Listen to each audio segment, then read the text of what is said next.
of Iran.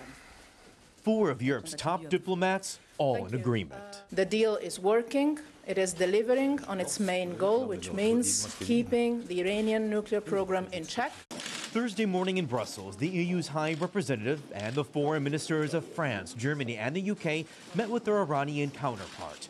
Europe is united on the issue of keeping the Iran nuclear agreement alive and intact. Across the Atlantic, U.S. President Donald Trump holds his own view of the deal, officially known as the JCPOA.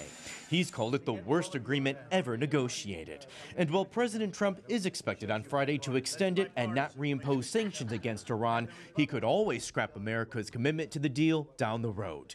Europe says if that's his plan, he better find a new way to keep Iran from developing nuclear weapons. It's incumbent on those who oppose the JCPOA really to come up with that better solution, because we haven't seen it so far.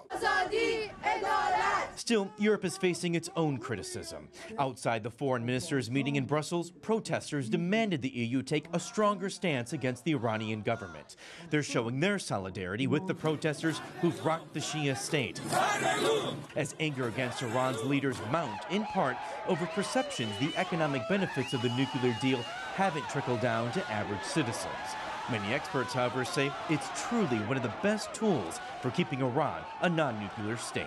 There is a consensus, actually, in the American strategic community, as well as certainly in Europe, that far better to have this deal than not to have it. While Europe's diplomats are adamant the U.S. stay with the deal, they do share some of America's concerns. The EU also thinks Iran is destabilizing politics in the region, but says that should all be dealt with outside the framework of the deal.